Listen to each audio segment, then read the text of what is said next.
হিন্দরুলি গরিবে নওয়াজ আমার নবী পাককে মুহাব্বত করেছিলেন গো। এই গরিবে নওয়াজের দরবারে যারা এসেছিল তারা নবী পাকের প্রেমিক হয়ে গিয়েছিল। যুবকেরা, আব্বারা, তরুণেরা, আল্লাহর নবী হযরত গরিবে নওয়াজ খাজা মুঈনুদ্দিন চিশতি আজমি রাহমাতুল্লাহ আলাইহি আল্লাহ নবীকে কতটা মুহাব্বত করেছিলেন, আল্লাহ নবীকে কতটা প্রিয় করেছিলেন, আল্লাহ নবীকে এতটা ভালোবেসেছিলেন। আল্লাহ নবী দিন দুনিয়া বাসাবিবুল্লাহ একদিনে গরিবে নওয়াজের কাছে রাসূল বললে, এ বাবা মুঈনুদ্দিন, তুমি আমাকে এত ভালোবাসো বাবা, আমাকে এত প্রিয় করো বাবা।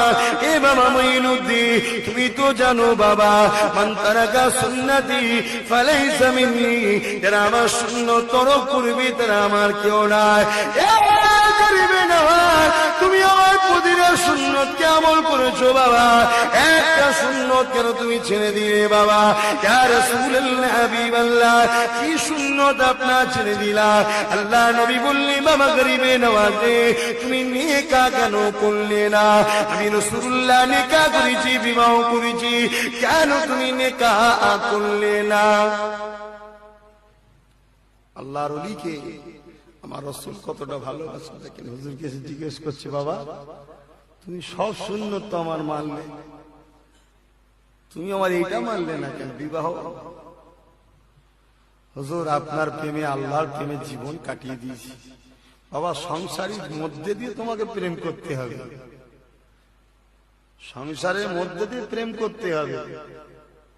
একটা লোক যেখানে কেউ নেই, একা রয়েছে, কি করব বেকার, চলো পড়েই বসে বসে কোনো বই, ঠিক আছে। যেখানে হট্টগোল হচ্ছে, হাজার কিছু ঝামেলার মধ্যে দিয়েও সে পড়ছে, এর গুরুত্ব একটা আলাদা। সংসার, ছেলেপুলে, এগুলো তো সব একটা মায়ার জাল, এর মধ্যে থেকে আল্লাহ ধরতে হবে, তবে তো সে আরো পারফেক্ট হবে। বাবা মুঈনুদ্দিন, কি ব্যাপার, তুমি কি বলছো বলো? হুজুর আপনি যা বলবেন। বাবা আমি রাসূলুল্লাহ তোমার জন্য একটা মেয়ে দেখেছি, জোরে বলুন সুবহানাল্লাহ। ভাই আল্লাহ নবী যার জন্য মেয়ে দেখছে ভাই, সে মেয়েটা কেমন মেয়ে ভাই? ওরম মেয়ে আপনার দেশে আছে? গ্রামে বলছি না ভাই, দেশের কথা বলছি। কি আছে? কিরকম মেয়ে? সেই রাসূল তাকে পছন্দ করেছে, আবার কার জন্য? হিন্দের ওলি গরিবে নওয়াজের জন্য, যাকে আল্লাহ কতটা ভালোবেসেছে।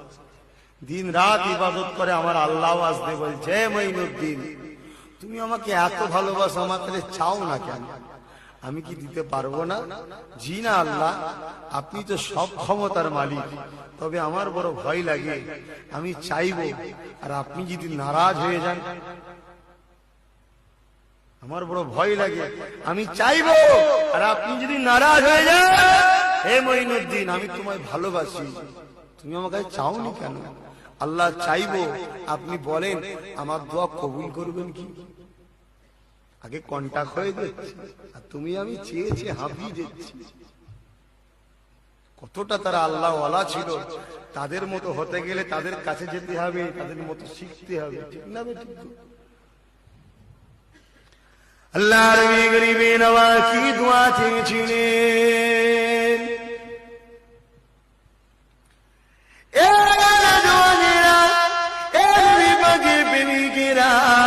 আল্লাহ নবী যখন বলে দিলেন, বাবা মুঈনুদ্দিন তোমার জন্য আমি রাসূল একটা মেয়ে দেখেছি, এ যুবকেরা, আব্বারা, তরুণেরা, তুমি কি রাজি বলো? ইয়া রাসূলুল্লাহ, হাবিবাল্লাহ, আপনি যাতে রাজি আমিও তাতে রাজি। এ যুবকেরা, আব্বারা, তরুণেরা, আল্লাহ নবী দিন দুনিয়া বাসাবিবুল্লাহ ওই নারীটার আব্বাকে খবর দেখাতে লাগলো, এ আমার উম্মত রে, বাবা তোর মেয়ের জন্য আমি মুহাম্মদ রাসূলুল্লাহ একটা ছেলে দেখেছি, বাবা তুই কি রাজি? খবরের মধ্যে বাপ বলছে, হুজুর আমার তো তকদির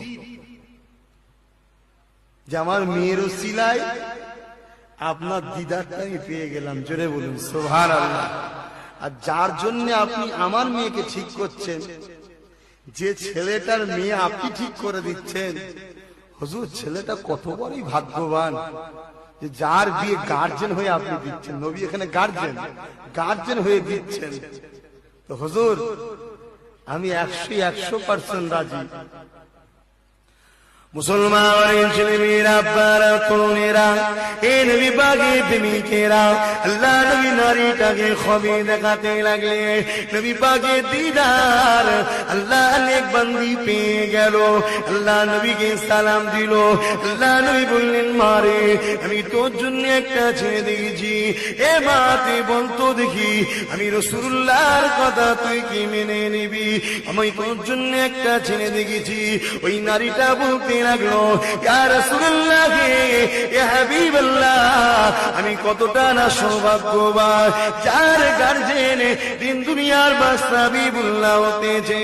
হুজুর আমি রাজি রাজি রাজি, হুজুর আমি রাজি রাজি রাজি। এ যুবকেরা, আপনারা তরুণেরা, আল্লাহ নবী গার্জেন হয়ে নবী পাকের আশিক গরিবে নওয়াজের বিবাহটা দিয়ে দিল। এই যুবকেরা, আপনারা তরুণেরা, গরিবে নওয়াজ কতটা নবীকে মহব্বত করেছিল, যার জন্য গরিবে নওয়াজকে আল্লাহ নবী এতটা ভালোবেসেছিলেন। আল্লাহ নবী দরবারে গরিবে নওয়াজ দীর্ঘদিন যাবত ছিলেন গো। একদিনে খাদেম শেখ আল্লাহ নবী ডাক দিলেন, বাবা যাও আমার মঈনুদ্দিনকে গিয়ে আমি রাসূলুল্লাহ দরবারে আসতে বলো। এ যুবকেরা, আপনারা তরুণেরা, আল্লাহ নবী মরা নয় গো, আল্লাহ নবী আয়াতুন নবী, জিন্দা নবী, নবী পাকের রওজায় গিয়ে নবীর আশিককে সালাম দেয়। নবী পাক নবীর আশিকে সালামের জবাবটা যখন দিতে থাকে, ওই নবী পাকের আশিক আল্লাহ নবীর সালামের জবাবটা শুনতে পায়। তুমি আশিক হও, তুমি শুনতে পাবে। হবে না শুনতে পাওনি বলে যে শুনছে তার বিরোধী করো না। এই তো হাওড়া জেলায় শুয়ে আছে আমার দাদা হুজুরের ভাই হাজী মোস্তফা, হাজী ইসহাক রহমাতুল্লাহ আলাইহি। জানেন না আপনারা? সব তো জানেন। আপনাদের দাদু হচ্ছে নবী পাকের রওজায় গিয়ে সালাম দিয়েছে, নবী জবাব দিয়েছে, হাজী ইসহাক রহমাতুল্লাহ নিজের কানে শুনেছে।